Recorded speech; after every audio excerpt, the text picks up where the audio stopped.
So Jeffrey, you are Rav's accountant, and how long have you been working with Rav? I think we started with Rav back in 2013, so it's been about 5 years. 5 years? Yep. And how is it working with Rav?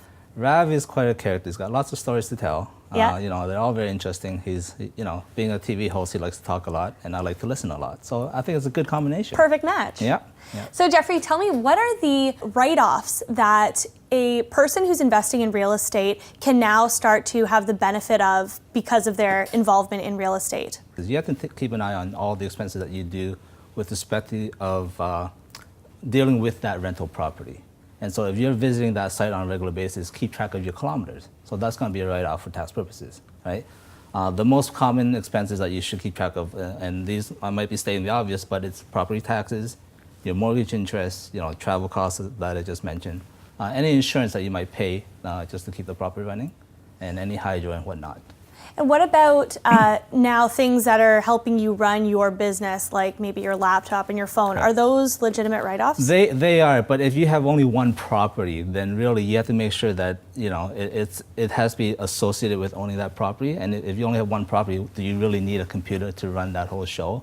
Or is it just a very small component of it? So it has to be justifiable. Definitely just. I mean, the concept is it has to be reasonable for it to be written off. Very interesting. So you can't just write off anything you want.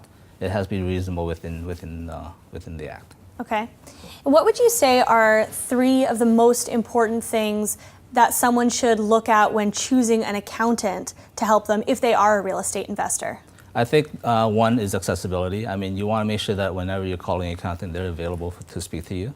2 is knowledge of the industry. Rav and I have had a great relationship in the last 5 years, and I think if you hit it off in the beginning, then I think it's a really good indicator that things are going to go well. You can work well together. Correct. You're going to trust each other. Exactly. Mistakes are going to happen. As long as we work together to work through everything, I think the relationship grows a lot stronger. Are there any tips or things that you want to share with our viewers around accounting and their as it relates to their real estate business? It's very factual, basically, and it's very case specific. So, I've had several phone calls from the TV show already asking me, whether or not they should be investing in this and that. I don't have a straight answer because I don't know their whole situation.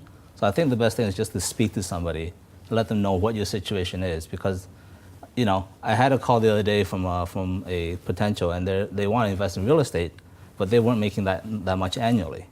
And so, before you start an account, first speak to the bank to see if actually you qualify for a loan. And I think that would be the first step. If you do qualify, then come speak to the accountant or somebody you can trust for some advice.